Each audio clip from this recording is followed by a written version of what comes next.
There you go. So we can share this information out afterward. So again, thank you everyone for joining us today for identifying and understanding teens' risky behaviors.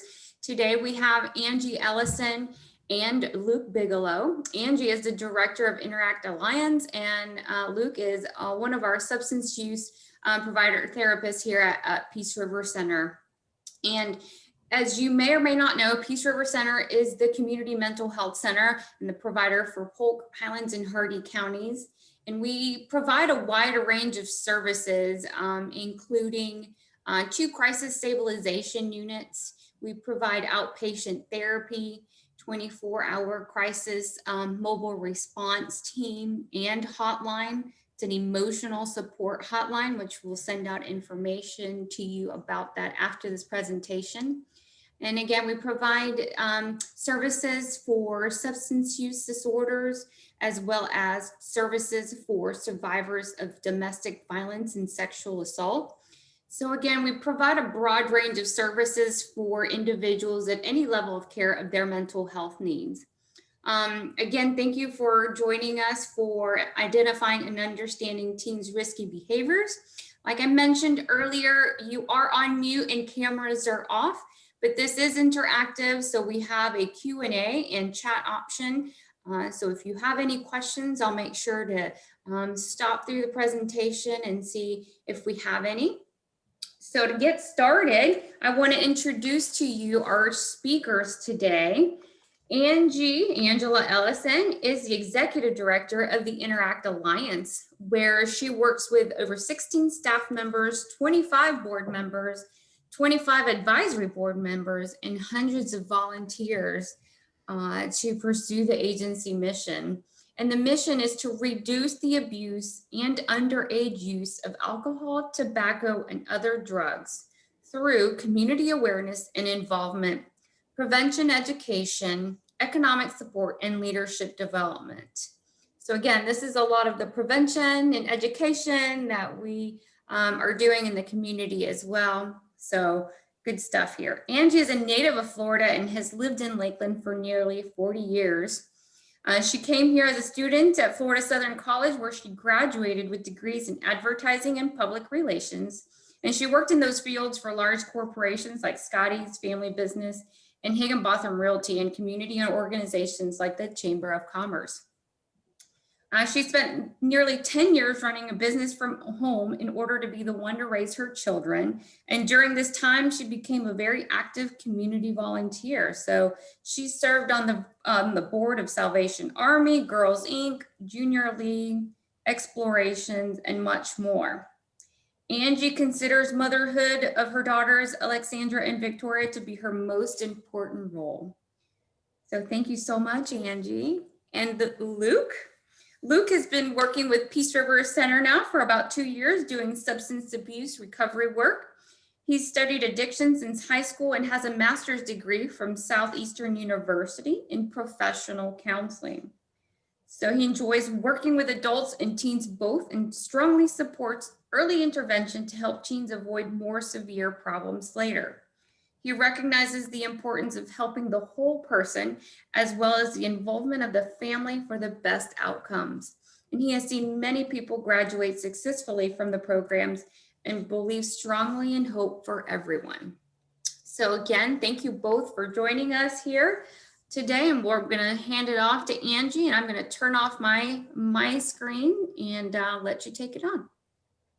Thanks, Ileana. So today, Luke and I are going to talk a little bit about what things we can look for with teens and what things to be aware of.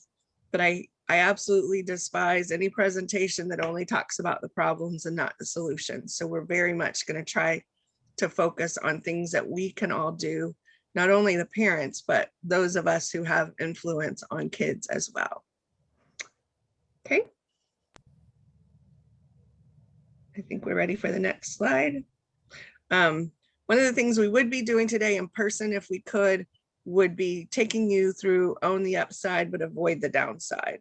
And what that program entails is, inside this trailer is basically a mock teenager's bedroom. And this would be the poster child of every risky behavior known to man. But what we wanted to do is try to give you a broad understanding of everything that could potentially be a pitfall for your youth, so that we could help you not only recognize it, but also avoid it if possible. So at the end of this presentation, we do have a little video tour, since we can't be together. And hopefully you will remember this and have us, when the world opens up again, have us out to do a tour with someone at your church or your organization. Okay. And when we say own the upside, what we want to do is make sure that we understand social norms. So this is part of that presentation as well. Did you know that most of our kids don't engage in drug use or other risky behaviors? Okay. Yeah, the media, music, culture, anything that kind of we're exposed to in the world seems to emphasize the downside. And so a lot of people, it takes some convincing that most of our kids are making the right choices. But let's make sure that we don't ignore the problems. We want to, like Ileana said in Luke's bio, is we want to catch it early and try to avoid further problems down the road. So here are some of the worries that we have for our teens: drugs and alcohol, gang issues, body image issues and behaviors, online and other media influences, mental health, anxiety, suicide, bullying and cyberbullying, sexual behavior, STIs, teen pregnancy, human trafficking, a lack of school success, and dropout rates. So those are all the things that we're trying to avoid. And those are also known as risk factors. Those are things that could happen. There's also protective factors, and there's extensive studies that show even a child who is in an environment that has a lot of risk factors, just a few key protective factors can make the difference, can make all the difference in their success. Believe it or not, if you're a parent of a teen, parents are still, every survey that's ever done, listed by teens as the #1 influencers in their lives. And so not only is it important to remember that as they become teens and maybe roll their eyes at you and have more resistance going on, it's also important to remember when you have babies, when you have grandchildren in your lives, you are influencing that child from the moment that they are introduced to you. So modeling good behavior is super important. Abundant activities and involvement for your child. Dinner as a family seems so simplistic, but if you are a nerd like I am, you can go to CASA with Columbia University. Their very long study about the fact that there's more success and less risky behaviors going on with teens who have had dinner as a family more often. So every single time you can do that, you're reducing. Now it's not about what you're serving. It's not about if you had a chicken sandwich or roast beef. It's about the conversations and the foundation for conversation that happen when you do that regularly. So it's really important to think about that as a tradition in your household. And maybe if you're not a parent, if you're a grandparent or a neighbor, you can institute, Tuesday night pizza night with the children or the families that are in your realm. So it's not just parents that are responsible. Religiosity, spirituality is something that is listed as a protective factor, and doesn't mean you have to be at a certain denomination or even that you're going to a brick and mortar building. It's about the spirituality and the introspection that goes along with that. A strong friend group.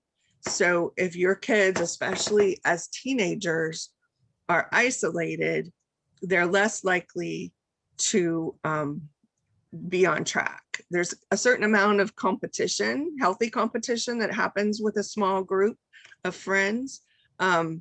and also accountability. So having them look out after each other is what you really want to do. So nurturing that friend group among your students. And a lot of times, as a mother of 30 somethings, I can look back and say, my friendships with the parents of those friends was just as important and just as much a support group for me and for my kids. So it's kind of multi-generational there, even though very separate, because obviously they don't want you to be their friend or hang out with their friends with them. Long range planning and goal setting. Most kids are not, their brains are not fully developed until they're in their mid-20s. So if you are expecting your team to be as logical and sequential as you are, you're expecting something that's not necessarily possible right now, because the last part of the brain that is developed is the judgment center of the brain. So helping them begin to flex the muscles of logic and sequential thinking, also long range planning and goal setting, is a task that doesn't just happen. It's something that you want to help them practice, just like brushing their teeth regularly or exercising or eating the right foods. All of those things you nurture in your child. So you need to do the same thing with goal setting. So it can start with something small, like, you know, a conversation at dinner that maybe turns out they wish they were better in math. Okay, so what are the steps we can take together and you individually, because again, they need to think about it from a personal responsibility angle, that we can make a plan that will make you better in math. It could be about friends, it could be about anything, but helping them set a goal and then helping them kind of check in on that regularly is an important thing to do. Strong communication skills and people skills. We're going to have a very interesting couple of years now that we're coming out of COVID, because a bunch of kids have been really happy to stay home and not have to interact with the human planet. So, so we're going to need to nurture these skills even more than we have before. Now, some of our kids are natural. I have one of each. I have the girl that's planning the next party all the time and the girl that is super happy in her apartment right now with her dogs. So we have to see, you know, which ones need our help the most. And some of them have been isolated for so long that they're so excited about being out and about that they might kind of go too far. So, you know, just kind of watching and channeling all of that is going to be really interesting for school teachers and parents and folks that are, you know, dealing with kids. Strong communication skills and people skills also help them in problem solving. So important situation that we can't skip that step just because it's not a natural thing for that child. Coping skills. How do they deal with losing? And how do you deal with losing? And how do you have that conversation about losing? And yes, everybody's a winner that got out on the field and tried. I get that. But who do you think won today? They're going to tell you who won. They know when they're 4 who won. And then why do you think it was? Why were they a better team than you today? What are things that you could do to do better? So helping them learn how to cope with the disappointment, analyze the disappointment so that they can plan and improve, and also put their hand out and congratulate the one who was better that day. So all of those coping skills are important. Millennials get dumped on all the time, so I'm not going to do it today. But, you know, there's a lot of folks out there that really have a hard time coping with, quote, failure. And failure is just an opportunity to do better. But if you haven't been taught that and you don't feel that, it's really hard sometimes to move forward.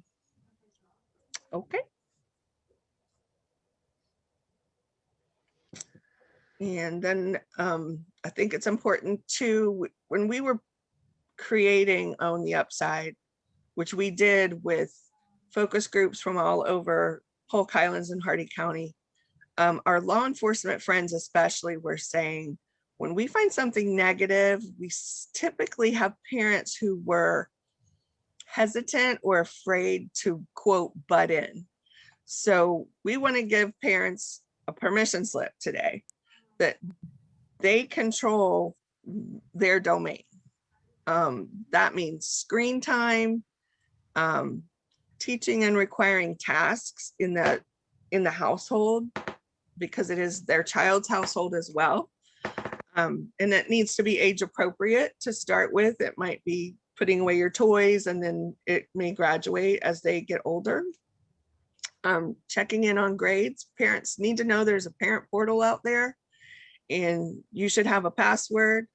I think it's more effective when you ask them, but that doesn't mean you don't verify. So asking them, how are you doing in each class? And what are your challenges and what are your successes? But then also kind of verifying through that portal, where they are. And communicating with those teachers when you're concerned. Not waiting till it's a crisis, but seeing that, that little bit of a dip is very important. Again, knowing their friends and their friends' parents, we talked about that already, in their room, their phone, their browser history. It used to be that the television was in one central location in the house, but now any device can put you on any site. And so really understanding that you need to be checking on that. They could accidentally fall into some really dark places that could affect their behavior. And so you want to make sure that you're kind of checking on that. Now, I don't mean that you are, super sleuth, spy at every moment. I would say, checking occasionally. And then I would say, when you see signs of other issues that Luke is going to talk about, then maybe you specifically look more regularly. But I would say, if there's not signs of a problem, it's okay. But just thinking you can never do that because it's somehow invading their privacy. Law enforcement talked to us about a lot of parents who wish they'd have done something different. So we just want to give you that information. And the last one is journals. First of all, encourage your child to journal. It's a great way to cope. It's a great way to understand feelings and dealing with feelings. So there's nothing wrong with having a journal, but a lot of times what law enforcement tells us is that when something really negative or tragic happens, that there's often two journals. There's one that you're meant to find that's kind of, who wore what today at school. And then there's one that's showing some darker thoughts and tendencies. So, be aware of that, especially if you're seeing a child that you're concerned about their mental kind of stability or thought process. I would look for, what are they thinking about? And that could be in a journal. Okay. All right, Luke. So what if we started to emphasize the really positive things instead? What if we focused on the upside? So take a moment and just think for yourself, what percentage of teens do you think, and we're going to have a poll up here for you to take a moment and think, what percent of teens don't use drugs or alcohol? I'm sorry, don't use alcohol. Go ahead and share your thoughts here.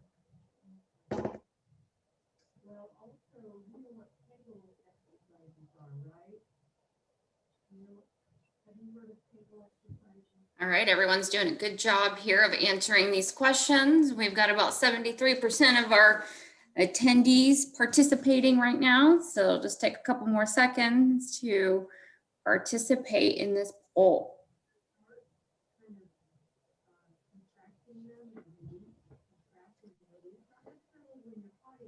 We have just a few more people Waiting on a few more.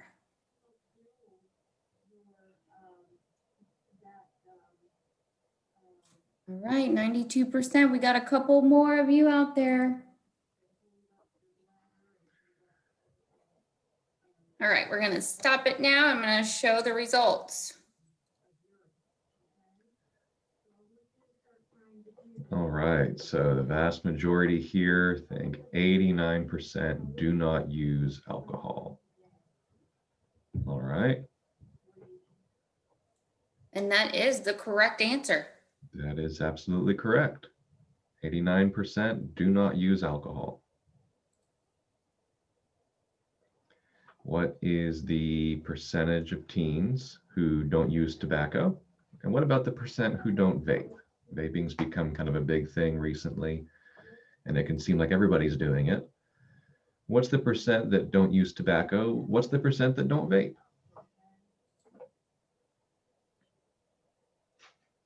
All right, can everyone see the poll?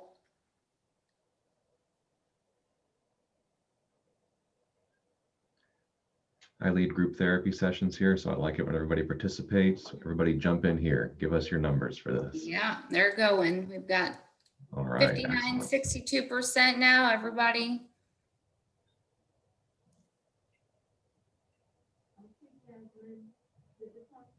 Almost there.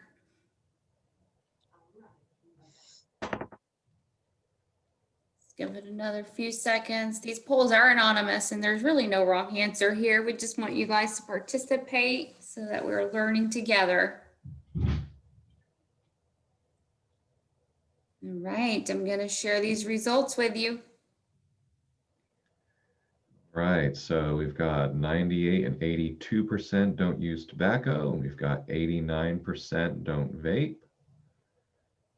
And again, y'all are on to the answers here.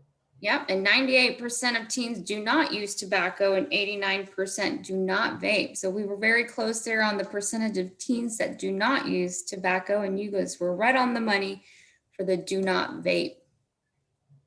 Mm-hmm. What about the percentage of teens who don't use marijuana? This is one that we hear about. Yeah, but all my friends do it.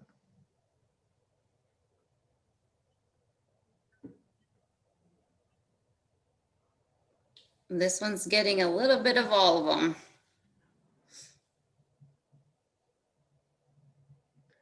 Marijuana has had a lot of exposure recently, being legalized medically in most states, being legalized recreationally in some states. It really can seem like most people are using it.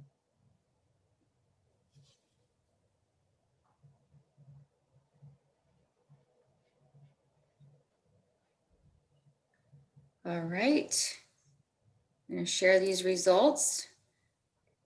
92% was what most of you selected, and that's correct. 92% of teens do not use marijuana.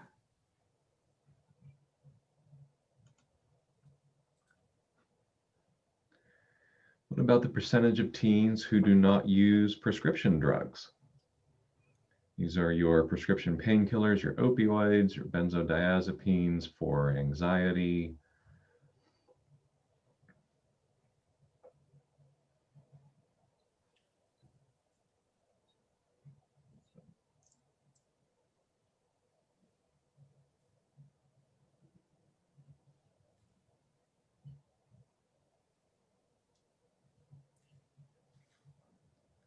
And here when we talk about prescription drugs, obviously we're talking about abusing prescription drugs for the purpose of getting high, not using them responsibly as prescribed by your doctor or psychiatrist.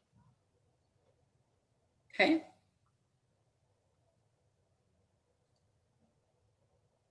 All right, 99%. And that is the correct answer.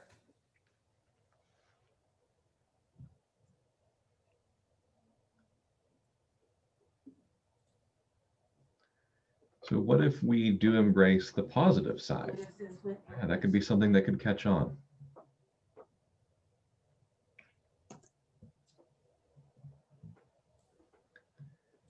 Angie, you want to take us on from here? Sure. if people started owning the upside instead of the downside, what a difference that could make in our community, and especially with parents, because if you expect a certain behavior, you're probably going to get a certain behavior. So holding the line with your kids, sharing this information about the percentages of kids who do not use. And by the way, this is kids 6th to 12th grade is who is surveyed on these numbers. We could start owning the upside instead of the downside. Helping them make those smart choices that we talked about. Let's own it. Being the best possible role model. So that old adage of do as I do, not as I say, is that how it goes? Or do as I say, not as I do. Let's own it. Teaching them that it's okay to be who they are. Very important. Own it. And presenting them with healthy distractions. We talked about that as well, as having lots of activities for them to be involved in. Also own it. And encouraging them to hang with the friends that they trust and you trust. Own it. Focusing on the upside instead of the downside. Let's own it.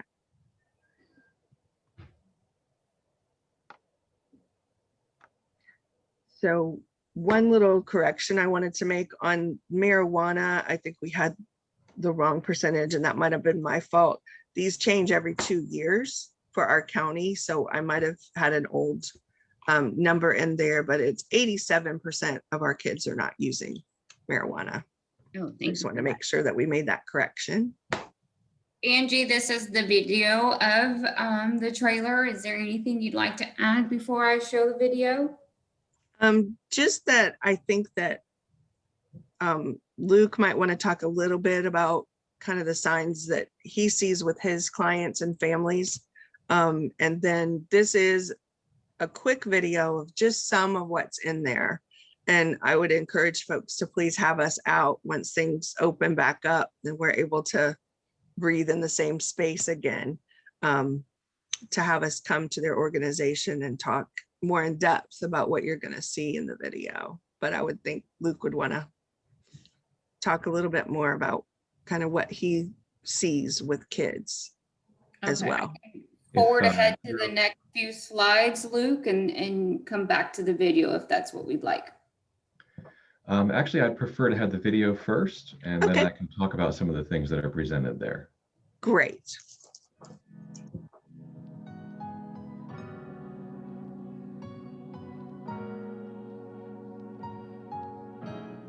Let's walk through a child's bedroom and look out for indicators of risky behavior. Look around this team's bedroom and tell me what you see.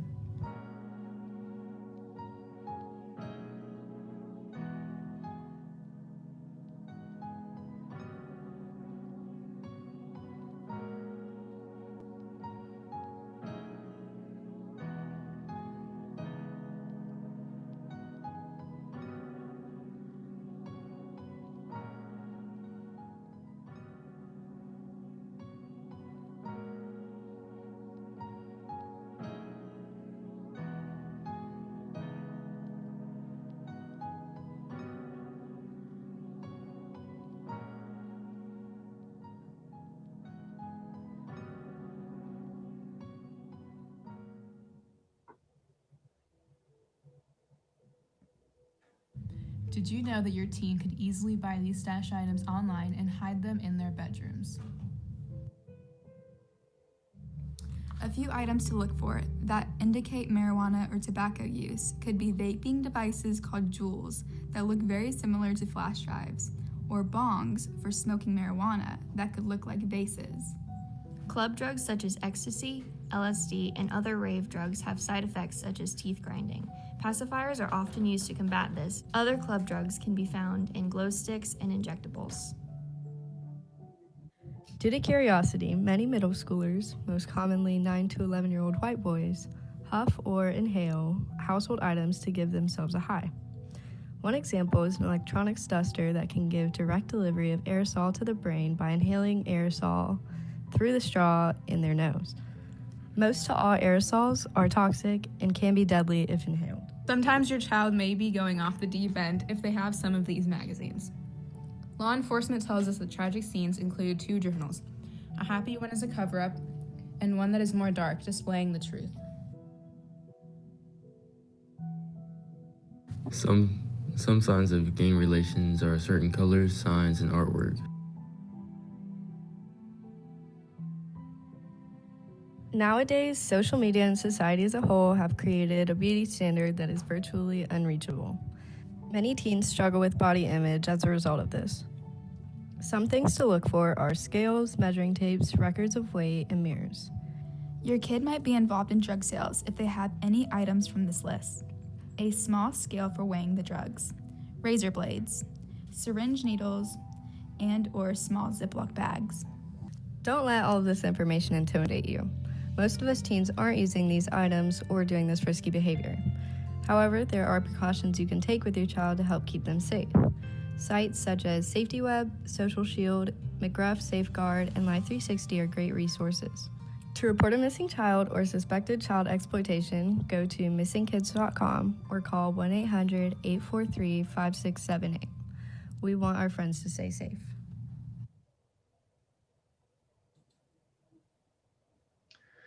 All right, excellent. So obviously the bedroom we see here in the video, it's extremely unlikely that any one of your teens is going to have all this stuff in one bedroom, but we do want to make sure and be as comprehensive as possible. The folks that are trying to push your teen to use drugs are clever and sneaky, as you can tell. That doesn't mean that your teens are clever and sneaky. This is a time in life when we're trying to figure out who we are as people. We're gaining some of our autonomy. So it's kind of natural that we have that desire to have some of our own private stuff. But the people who are trying to push drugs are going to prey on that. And they're going to try and give your teen a way they can hide this stuff. Maintaining a healthy relationship with your teen means that they don't feel like they have to hide things from you. Like Angie mentioned, you have a permission slip to go into their room to investigate this sort of thing. So some important things to keep in mind to look for physically in the room there. Also, you're with your teen a lot. You can monitor stuff that other people can't. You are the best first line of defense for them. So be aware of their behavior. Are they withdrawn, tired, depressed, behaving in a hostile way for no apparent reason? If you're aware of an immediate reason that's causing these things, then jump in and address it. But if you're not aware, if these things are happening for no apparent reason, it could be a sign of a drug or alcohol problem. And now is the time to jump in and address it. I recognize that when we're in puberty, when we're in our teenage years, we all have some very important changes going on. We have some changes with our bodies, with our emotions, with our minds, the way that we think. And so sometimes these things can happen and we don't really understand why. But if we wait until drug or alcohol use becomes an established pattern, there are many, many more problems we have to deal with for them and for us. So let's jump in as early as we can. Okay. So other things we can look for in addition to their immediate emotional behavior is a change in their peer group. Like Angie mentioned, it's important that we are involved with their peer group by being friends with their friends' parents and by knowing who they are friends with, helping them understand who can you trust? What makes this person trustworthy? If you notice that there's a sudden unexplained change in their peer group, look into that. What about carelessness with grooming? Again, teenagers sometimes get a reputation for being messy and not taking care of themselves. This is because when they're children, you take care of them. Now they're having to learn for themselves, but you're their parent. You can tell the difference between they haven't really learned this yet and they're being kind of careless here. So again, Early intervention is the key here. Jump in and say something. If there's a decline in academic performance, with all this COVID stuff going on, we're doing school in a whole new way. That does present some important challenges for getting work done. I know I kind of sound like a broken record, but I'm going to say it again. You know your team. You know what they're capable of in school. You know what they're capable of at home. So if there's a decline in their performance here, jump in. Just ask them about it. What's been going on here? Is there something I can help you with? Can we talk to one of your teachers? If they're missing classes or skipping school, this is a little bit different since there's a lot of online stuff. But if they're not turning in homework, if they're late with assignments, if you're getting reports from the teachers that they're not showing up for their class sessions online, what about a loss of interest in favorite activities? If you have a healthy relationship with your teen, they're probably going to tell you what they enjoy doing. You're probably going to know about it. And if they start losing interest in that, that's an important warning sign to be aware of. What about changes in eating or sleeping habits? I know the stereotype is that teens eat all of us out of house and home and they sleep all day. Most of our teens don't do that. Like Angie said, having family dinner is important. Many of us are home to wake our teens up for school or welcome them home from school. You're going to notice if their eating or sleeping habits change. Are they eating different food? Are they eating at different times of day? Are they not eating? Are they eating a bunch more? Are they sleeping more? Are they sleeping less? Are they getting up in the middle of the night? Are they, I can't think of what I was going to say, sleeping issues. And monitor their relationships not only with yourself, but with other family members and with their friends, with their siblings, their aunts and uncles, their grandparents, their friends. If these relationships start going downhill, if they start neglecting these relationships in one way or another, but maybe they're starting to be verbally aggressive towards somebody that they've always been respectful towards. Maybe they're starting to not hang out with people that they've used to spend a lot of time with. All of these things, they don't necessarily guarantee that there's a drug and alcohol problem, but why wait? Let's jump in now. It's very, very important that we take seriously the risks of alcohol and drug use. I see people in my office all the time who got started using when they were young and nobody jumped in to help them.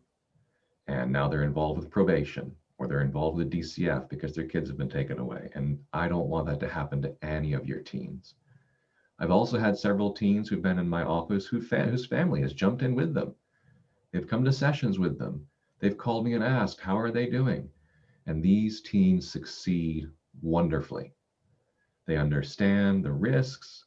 They start making good choices. They get jobs. They have plans for college.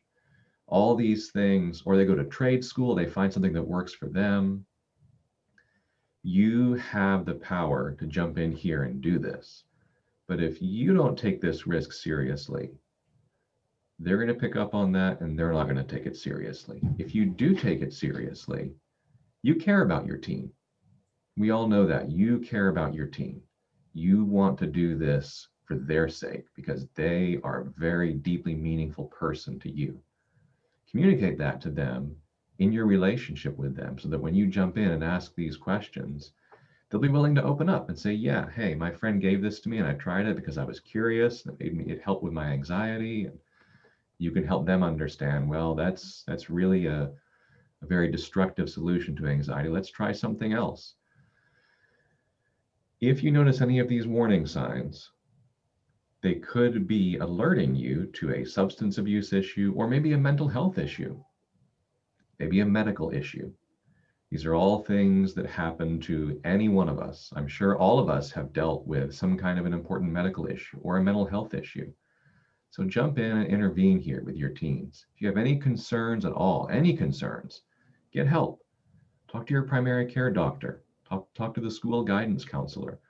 Talk to your local substance abuse treatment provider. We are all here to help you. We've all seen what happens when people focus on the downside and take that road of substance use, and we all want to prevent it.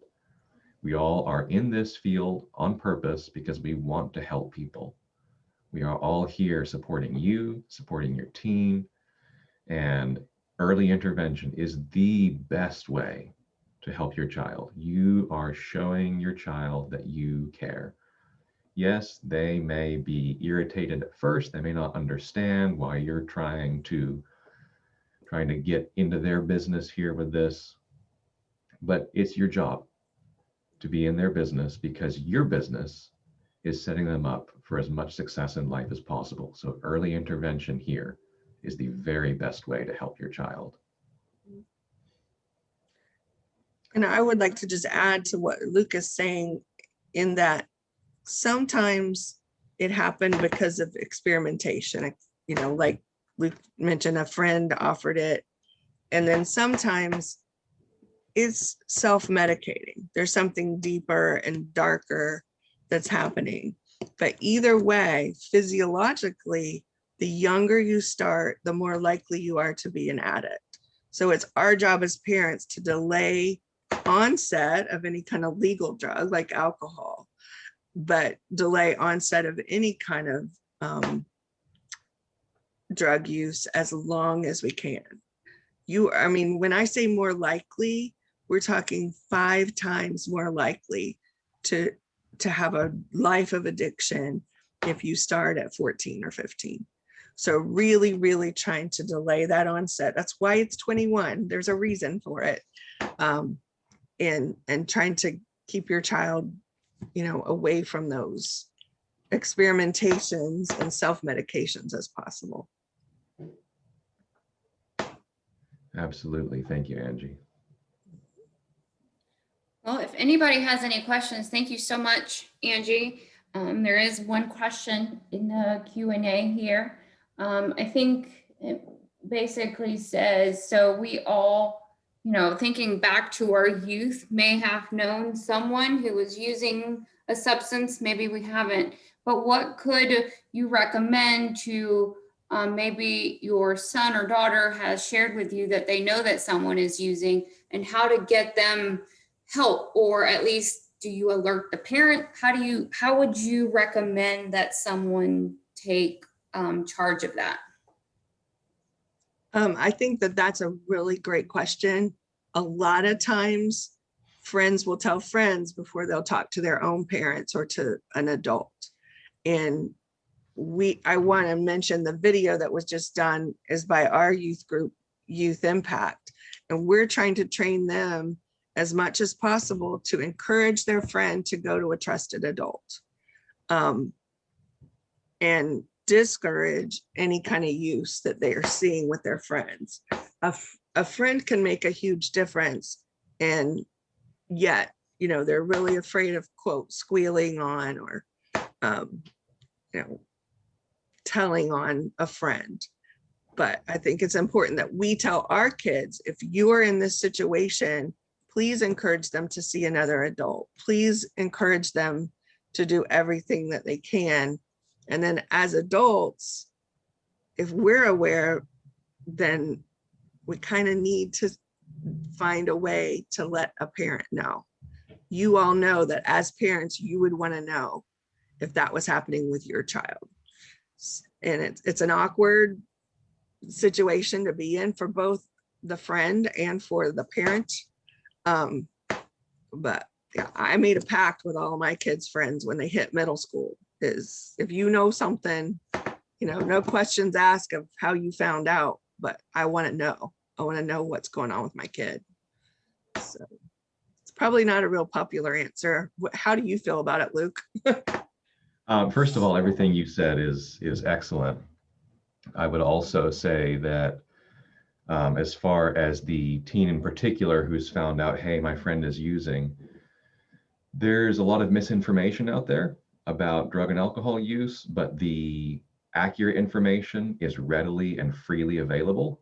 There are a lot of government websites. There are a lot of substance use provider websites. It's not too hard to get good information about the negative impact of drug and alcohol use, especially on teenagers. In my experience in helping teens, once they start participating in our group sessions and they start learning how marijuana and other drugs impact them, they drop it really quick because they don't want to deal with all that. They just never knew.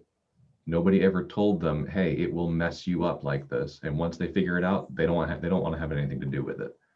That's a great So- point. And by the way, Interact Alliance has a team of 10 teachers that are constantly in the schools trying to do that. But of course, from a funding standpoint, we're maybe in 50 schools and there's 120 schools out there.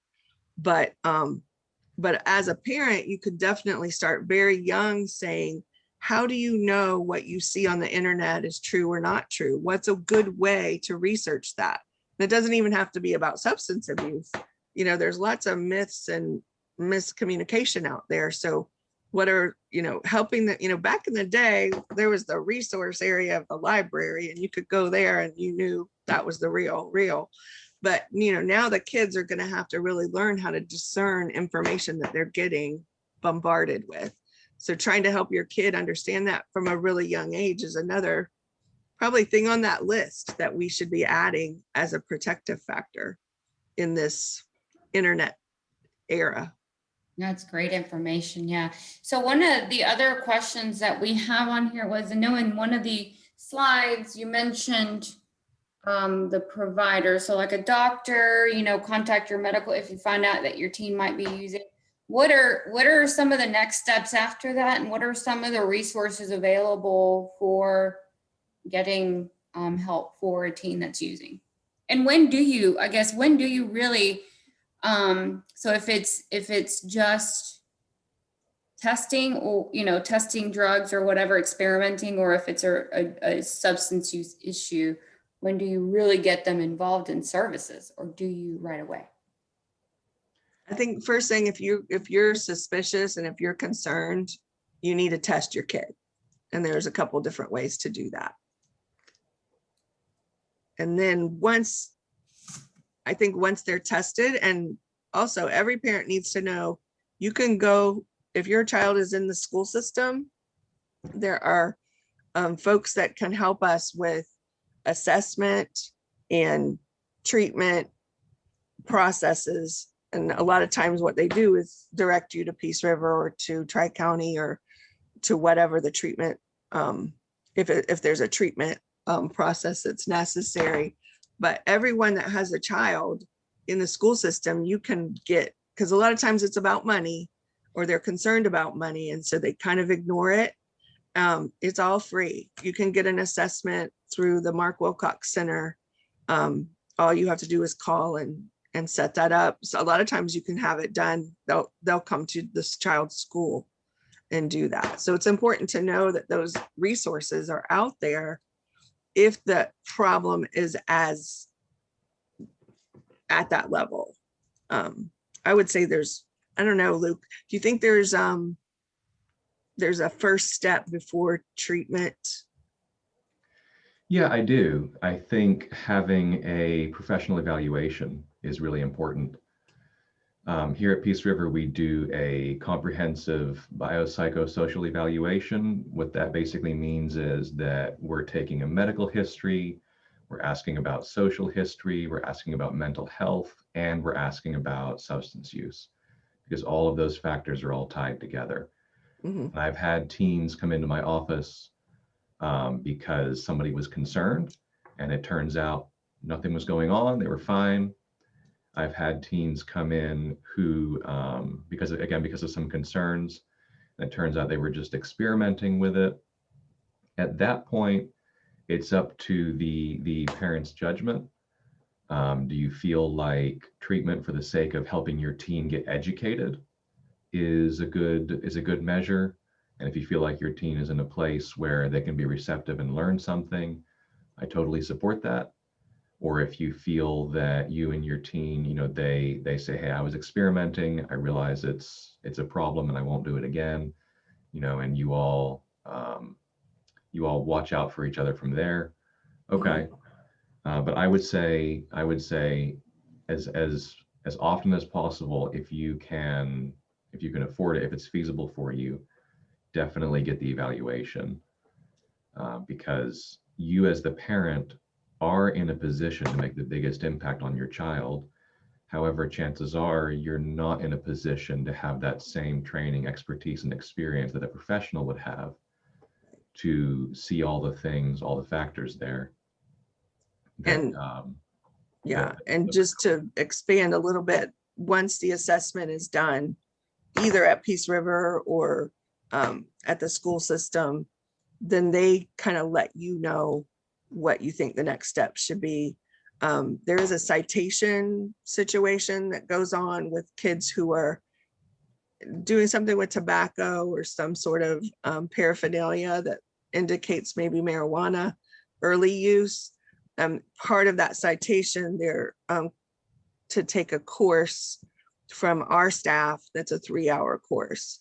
So just opening there, and basically that's about getting rid of the myth and giving them the truth. And then, kind of that thought process that if you know better, you do better. So giving them the education early on so that they can make a better choice for themselves is usually, I think, the best first choice. And a parent can ask for that class without the citation happening. And there is a $15 fee that is part of the citation process, but I will waive it every day because I'd rather the kids get the education than not. So there are resources out there, and I think we still need to work on more and more things for youth specifically. But I think that Ileana shared with me, and we talked about, maybe you're going to show them in a minute, the hotline and some things that I think could really telehealth now, I think, is something that would make a lot of kids feel more safe about either mental health or substance abuse issues, where they could have kind of more of a guaranteed privacy. So I think there's a lot out there, but there's a lot more we can do too as a community to work towards making sure that we're serving our kids. Yes, very good. And the hotline and all of that, we'll do a follow-up email, and we'll provide all of those numbers again that were on after the video. So website links and resources to any resources that were provided today. Great. And we do have another question that was submitted. So do Okay. you know if schools will be offering any post-COVID education to help deal with any mental health or social issues caused from this traumatic experience it has caused for any? I know that some funding has just been released at the federal level that is going to be regarding mental health and COVID. So I'm going to say yes, but I'm going to say it's probably in the very early planning stages right now. So I just saw that news release maybe a week ago. So yes, I think it's coming, but I'm not sure that it's going to be something that needs to be scrambled over the summer and in place for the fall. Sure. I know too, for us, a lot of the, going back to work or going back to school, there is some situational stress, and there are some tips to cope with things like that. So we can always provide some of those tips as well. Great. I want to say that as Peace River Center, we have mental health first aid instructors, which provide training to become a first aider. And that is used for any situation. Mental health was around before the pandemic, and the pandemic has really brought it to light. So anything related to mental health can be used post-COVID, right? So mental health first aid is a great opportunity for individuals to learn. We also have our Make It Okay campaign, which is a very entry-level, non-licensed mental health provider information and presentation on how to talk about mental health, or having individuals open up about their mental health struggles without stigmatizing, stereotyping, or making them feel shame. So we can provide information as well about that in the follow-up email. And our youth impact group that I mentioned earlier also has a mental health committee that they are in the process of doing some work in the schools to destigmatize. Basically, it's okay to not be okay sometimes, and helping to get those resources to their peers. So I think there's a lot happening. I know the school system is very engaged in trying to set up as much as they can. And I think sometimes we leave too much burden on the school system.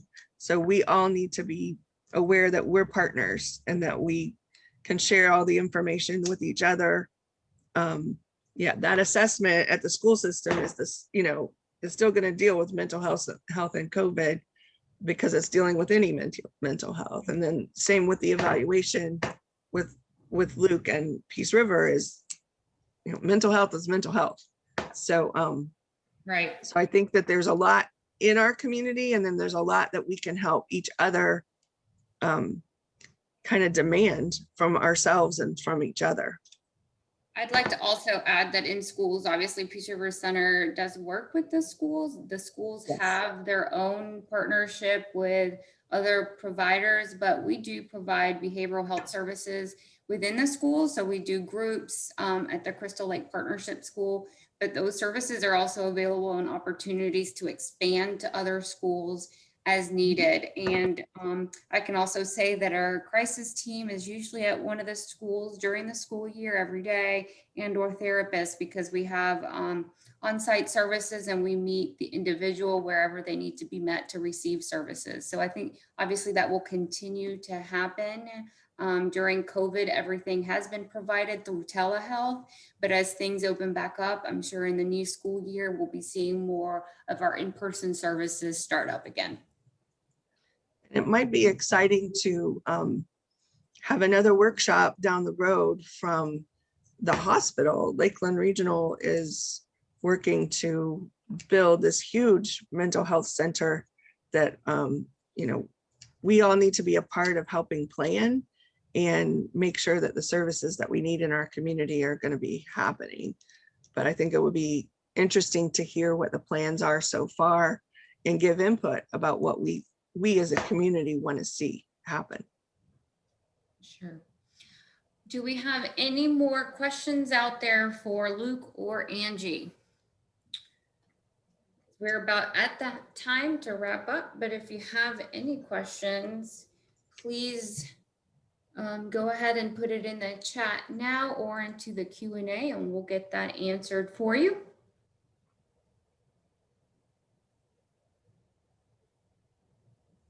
Okay, I don't see any more questions. So thank you so much, Angie and Luke, for a great presentation. Thank you to all of our attendees. You will be receiving after this presentation an email with more information. Again, like I mentioned, those resources, our crisis line, websites for information that you can follow up on. And we'd also encourage you to reach out to us if you're interested in mental health first aid, as well as the Make It Okay campaign. We are available to do those presentations and/or any presentation that you are interested in surrounding mental health, domestic violence, victim services, or substance use. So as your community mental health center, we're here for you, and we are here to provide resources, information, anything that you need. So thank you all so much for joining us, and I hope you'll have a great day. Thanks, everybody. Thank Thank you you. so much.